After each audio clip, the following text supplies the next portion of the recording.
In the learning of humanities, perspective taking is very important. Which side are you on?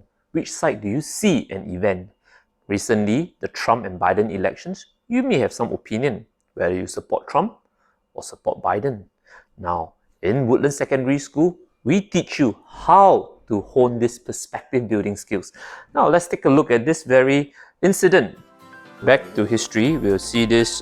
This is actually a Manchurian incident where Japan took over this large part of China called Manchuria. And of course, people have different views.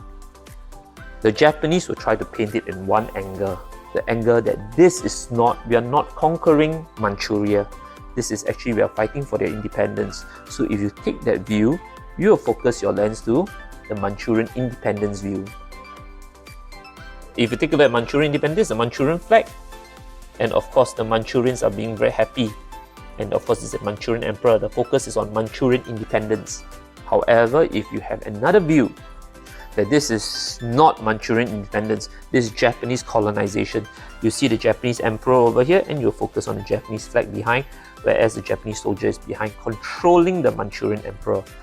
And this is not just fighting for Manchurian independence, but it's actually Japanese trying to take over Manchuria. Of course, there are many other scenarios that we can teach perspective building, but most important, we want you to bring back this skill to you looking at the current events that's happening. And right now, of course, it's a very good opportunity for you to really look at the different event, the main event that's happening now, which is actually the Trump-Biden election.